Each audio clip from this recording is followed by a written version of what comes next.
Hello students, class 11th accountancy chapter 20 financial statement excluding adjustment या without adjustment हम लोग इसका क्वेश्चन सॉल्व कर रहे थे। क्वेश्चन नंबर 7 तक हो गया था। आज हम स्टार्ट करेंगे आपका क्वेश्चन नंबर 8 से।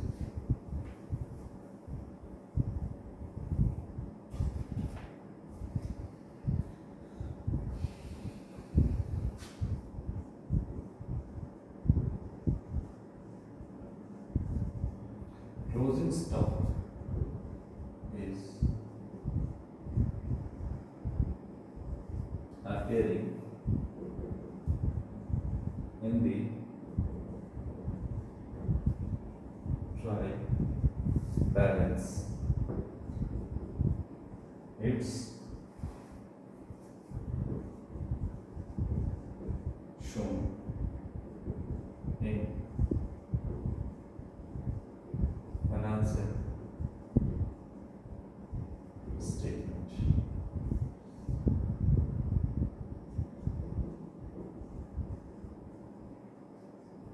In balance sheet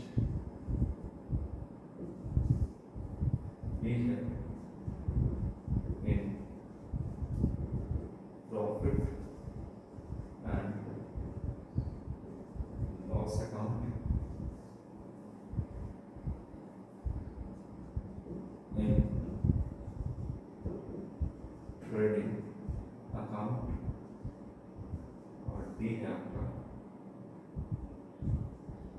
in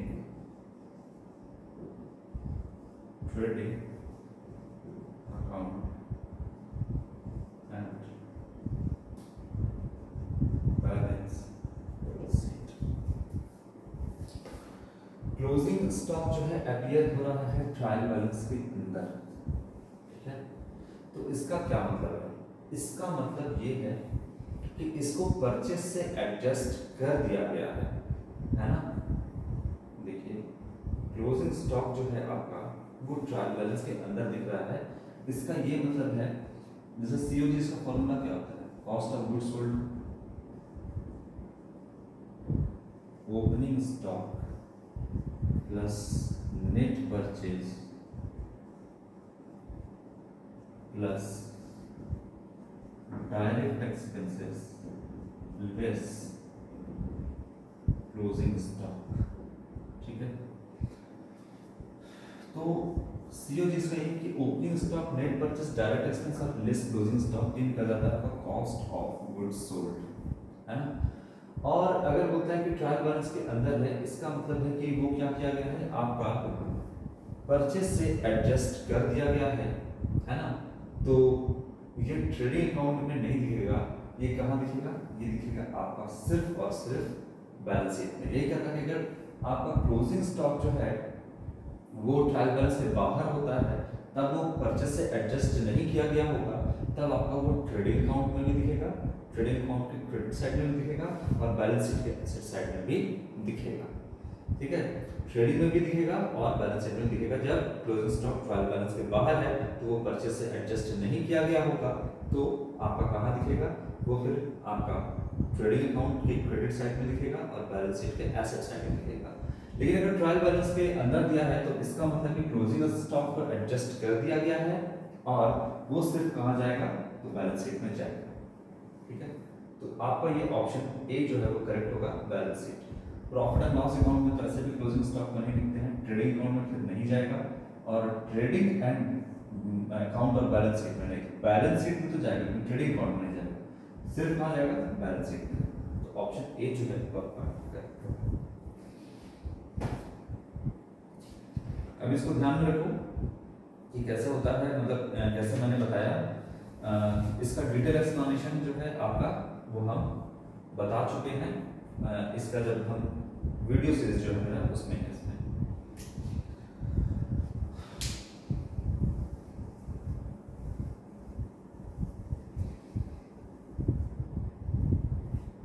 अभी बहुत ज्यादा डिटेल नहीं, सिर्फ ऑप्शन पे हम लोग ध्यान देते हैं, है ना। तो ये सिर्फ जाएगा बैलेंस शीट में, क्योंकि बस याद रखो परचेज से एडजस्ट कर दिया गया होगा, इसीलिए बैलेंस शीट में जाएगा।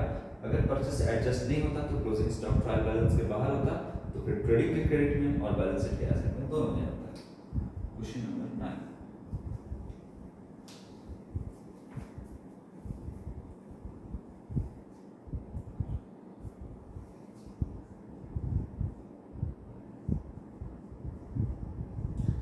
एक्सेस ऑफ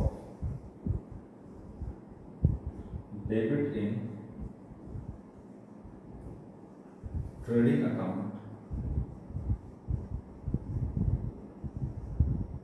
is called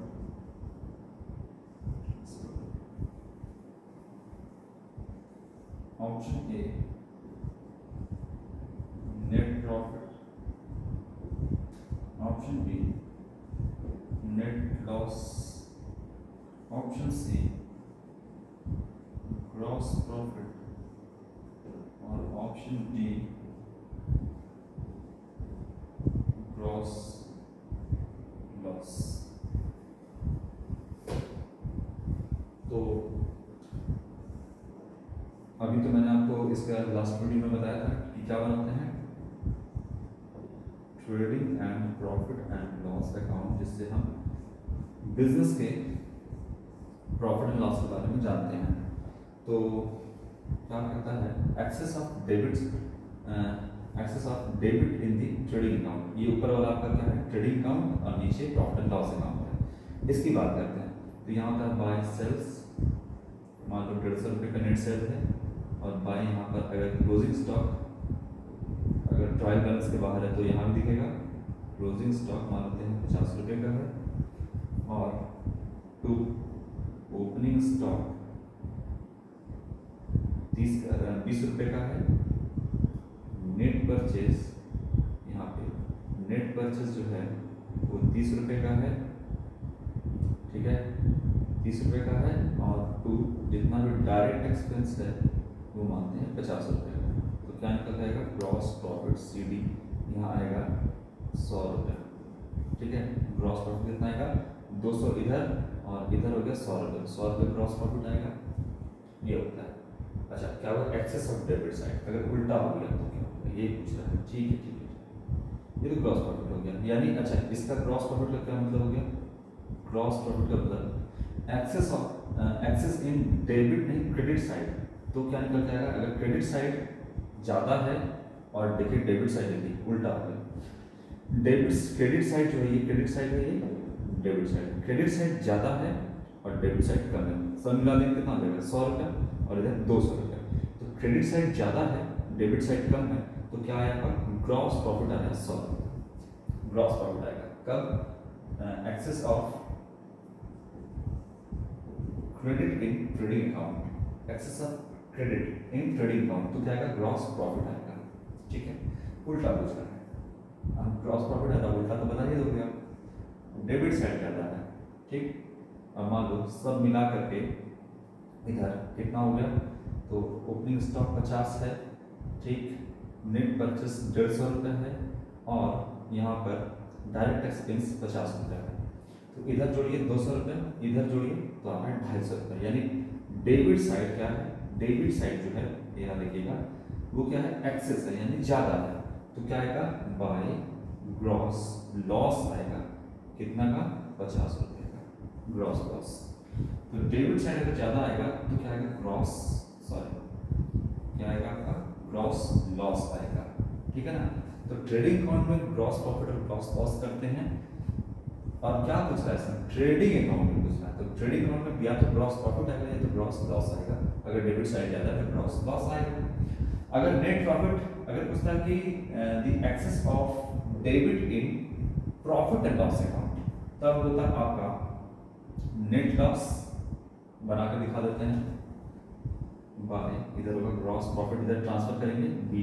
अच्छा अभी तो ग्रॉस लॉस है तो ग्रॉस लॉस ट्रांसफर करेंगे टू ग्रॉस लॉस BD, यहाँ CD कर देते हैं यहाँ BD 50 रुपये ट्रांसफर हुआ, ठीक। अब मान लो इधर सारा आपका जो है वो इनकम हो गया 500 रुपीज़, टोटल रेवेन्यू इनकम जितना है 500 रुपीज़ यहाँ मान लेते हैं टोटल इनकम। और टोटल आपका इनडायरेक्ट एक्सपेंस इधर और मान लेते हैं जो आपका एक्सपेंसेस है वो आपका 50 रुपये और होगा। तो बताइए कि नेट प्रॉफिट कितना है, नेट प्रॉफिट 500 में से 100 रुपये चला गया तो 400 रुपये का नेट प्रॉफिट हुआ। तो excess of credit side in profit and loss account, credit side ज़्यादा है डेबिट साइड कम है तो नेट प्रॉफिट आएगा, ठीक। इसका उल्टा इधर 500 रुपया है और इधर ये हो गया 50 रुपया और ये हो गया टोटल आपका एक्सपेंस 500 रुपया। तब क्या आएगा, तब आएगा आपका इधर बाय नेट प्रॉफिट, यह आएगा आपका 50 रुपया। ठीक, तो डेबिट साइड ज़्यादा है, क्रेडिट साइड कम है, तो 50 रुपया क्या है, नेट लॉस है। ठीक है ना, तो लिखिएगा excess of debit in profit and loss account तो net loss, excess of credit in profit and loss account तो आएगा आपका नेट प्रॉफिट। बस यही है, इसको आप समझ गए तो बाकी तो आंसर करना कोई बड़ा बात नहीं है। फिलहाल excess of debit side in trading account, debit side ज़्यादा है और क्रेडिट साइड कम है, तो 50 रुपये का आएगा नेट ग्रॉस लॉस आएगा। ठीक, ये हो गया क्वेश्चन नंबर 9। अब क्वेश्चन कैसे भी पूछेगा, एक क्वेश्चन में मैंने आपको सारा सॉल्यूशन बता दिया कि आगे भी क्या पूछ सकता है, इस सवाल को किस तरीके से कन्वर्ट कर सकता है, तो सारा सॉल्यूशन यहीं पर आपको मिल गया है।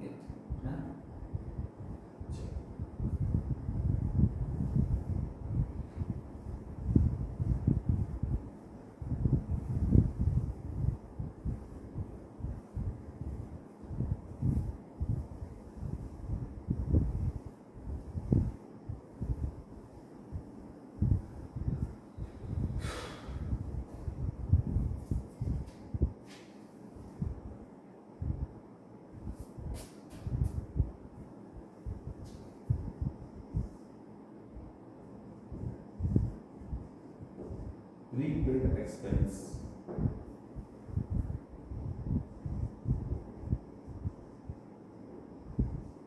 appearing in the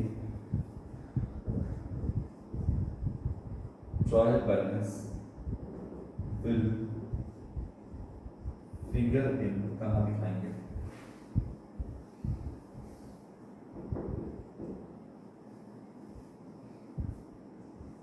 ये हो गया आपका balance sheet B profit and loss account, C trading account और डी हो गया आपका profit and loss account and balance sheet लिखता है।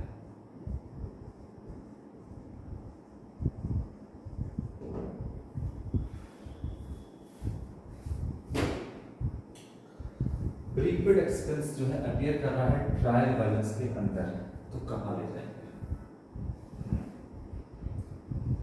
देखिए, अगर ट्रायल बैलेंस के बाहर होता तो सबसे पहले हम इसको prepaid expense trading and profit and loss account, prepaid expense में मान लीजिए यहाँ पर अभी इसमें लिख लेते हैं प्रीपेड रेंट है, प्रीपेड एक्सपेंस में प्रीपेड रेंट है। ठीक है, क्या है अकाउंटिंग इक्वेशन से होते हैं, asset is equal to capital या ऐसे लिखे लायबिलिटीज प्लस कैपिटल, ये होता है प्रीपेड एक्सपेंस है। तो प्रीपेड एक्सपेंस दिए तो कैश माइनस और एसेट साइड में प्रीपेड, कुछ भी इंश्योरेंस या रेंट कुछ भी ले लीजिए, प्रीपेड एक्सपेंस यहाँ पे क्या हो जाएगा, एक्सपेंस मान लेते हैं कुछ भी होगा तो यहाँ प्लस हो जाएगा। अगर प्रीपेड एक्सपेंस किए हैं तो 100 रुपये मान लो किए हैं तो कैश माइनस और प्रीपेड एक्सपेंस 100 रुपये प्लस होता है। ये तो आपका अकाउंटिंग इक्वेशन में होता है। अब बोलते हैं कि ट्रायल बैलेंस के अंदर दिखा रहे हैं, तो इसका मतलब है कि वो प्रीपेड एक्सपेंस जो है या प्रीपेड अगर एक्सपेंस को अभी प्रीपेड रेंट माने हैं तो रेंट में एडजस्ट कर दिया गया है। तो प्रॉफिट एंड लॉस अकाउंट में अगर ट्रायल बैलेंस के बाहर होता तो क्या करते हैं, बैलेंस शीट भी बना देते हैं, यहाँ पे छोटा सा बैलेंस शीट, ये एसेट और ये लायबिलिटी साइड। ट्रायल बैलेंस के बाहर होता तो क्या करते हैं, टू रेंट मान लो 500 रुपये है और प्रीपेड रेंट है 100 रुपये, तो ये इस साल का अकॉर्डिंग टू आपका मैचिंग कंसेप्ट, यानी कि आपका जो एक्रूअल वो मैचिंग पे बेस्ड है, तो इस साल का तो ये एक्सपेंस नहीं है, तो 100 रुपये माइनस करनी, तो इस साल का एक्सपेंस कितना हो गया 400 रुपये। यही दिखाएंगे हम एक्चुअल कंसेप्ट के हिसाब से, जो कि बेस्ड होता है मैचिंग कंसेप्ट पे 400 रुपये। लेकिन अभी जो है वो हम इस्तेमाल उस 100 रुपये का नहीं किए हैं, आगे हम उसमें क्या है प्रीपेड किए हैं, पहले पे किए हैं। तो ये मेरा प्रीपेड जो रेंट है मेरा वो एसेट साइड में 100 रुपये दिखेगा, क्योंकि अभी तो हम उस सर्विस को लिए ही नहीं है, फ्यूचर में लेंगे। तो ये 100 रुपये जो है वो मेरा क्या है प्रीपेड रेंट लिख देते हैं, ये प्रीपेड। तो ये मेरा एसेट साइड में दिखेगा, ठीक है ना।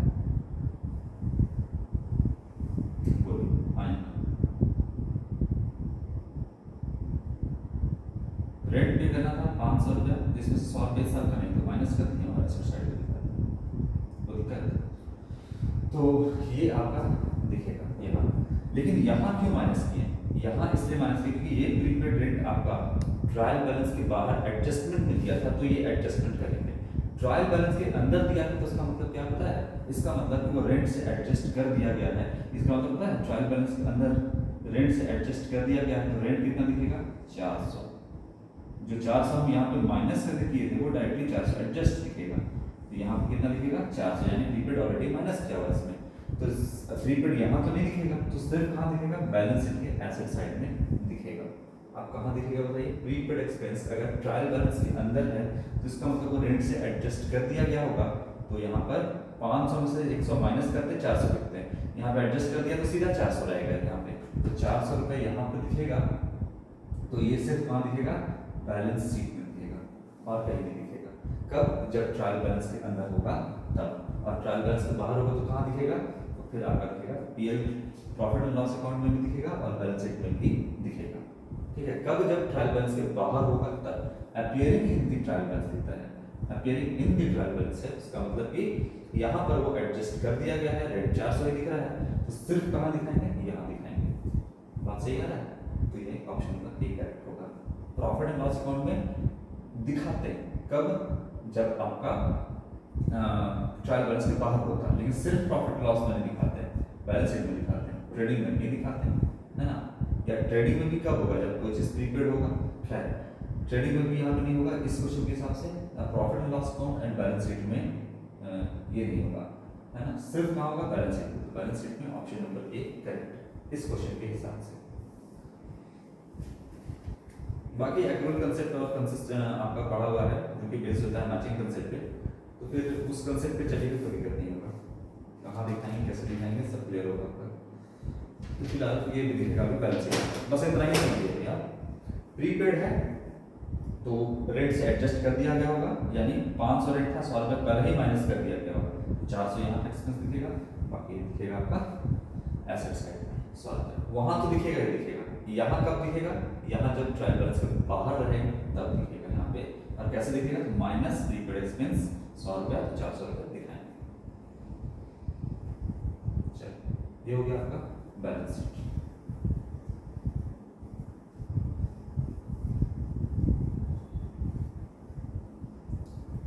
Question number 11।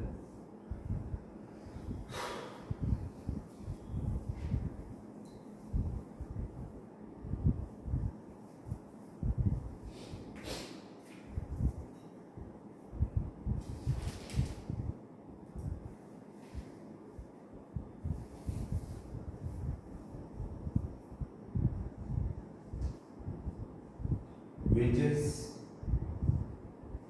and salary is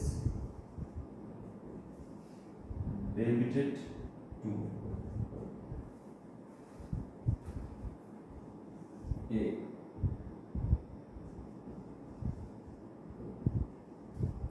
trading account, B profit and loss account, C balance sheet, or D all of the above या all of these। बोलिए क्या होगा इसमें?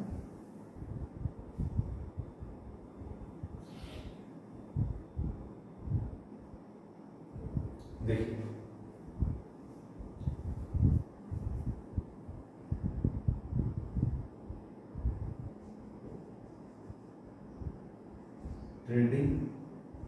And profit and loss account.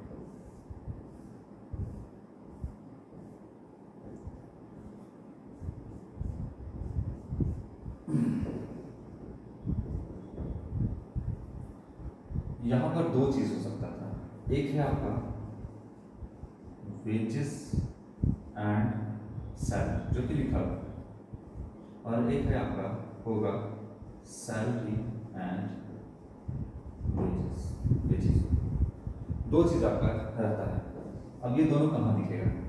देखिए पहले वाले वर्ड को पकड़िएगा तो वेजेस किसको देते हैं? मजदूर में। ट्रेडिंग अकाउंट किससे रिलेटेड होता है? फैक्ट्री से। और मजदूर कहाँ काम करता है? फैक्ट्री में। तो ये एक्सपेंस है, तो वेजेस एंड सैलरी पूरा लिख देते हैं, वेजेस एंड सैलरी आपका कहाँ दिखेगा? ट्रेडिंग अकाउंट के डेबिट साइड दिखेगा, यहाँ पर डायरेक्ट एक्सपेंस होता है।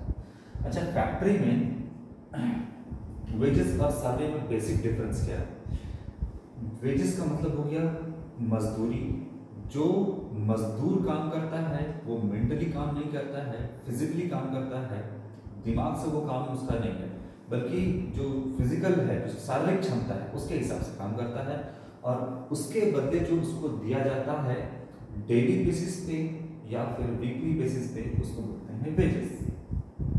तो ये रिलेटेड है फैक्ट्री से, इसीलिए पहला वर्ड पकड़िए, फैक्ट्री में आ गया वेजेस।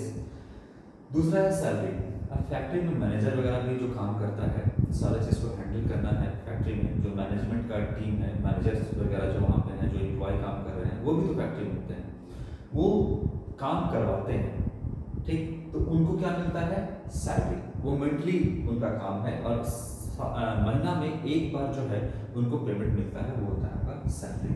तो वेजेस पहला वर्ड पकड़िए, फैक्ट्री से रिलेटेड है तो ट्रेडिंग में आ जाएगा, और तो वहाँ पे सैलरी भी आपको मिलता है, मतलब जो एम्प्लॉय काम करते हैं, मैनेजर काम करते हैं, उनको सैलरी भी मिलता है। तो वेजेस एंड सैलरी आएगा आपका ट्रेडिंग में।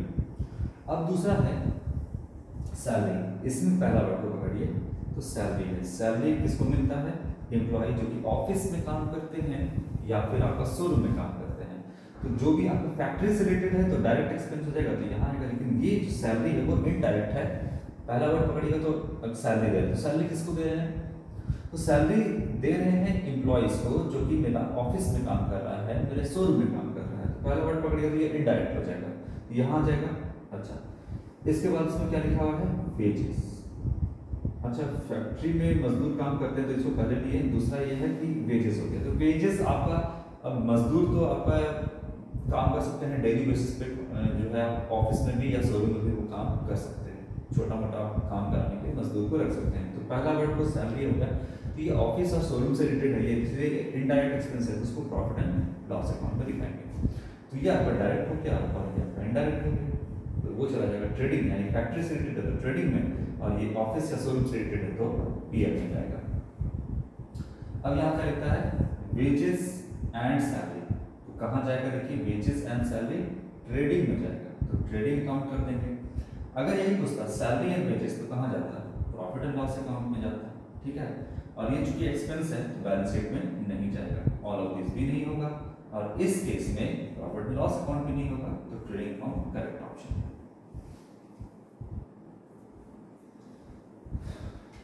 ठीक है ना? चलिए, तो क्वेश्चन नंबर 11 आज हम लोगों ने कर लिया है। क्वेश्चन नंबर 12 हम नेक्स्ट वीडियो में स्टार्ट करेंगे। आज के लिए इतने ही बच्चों, थैंक यू।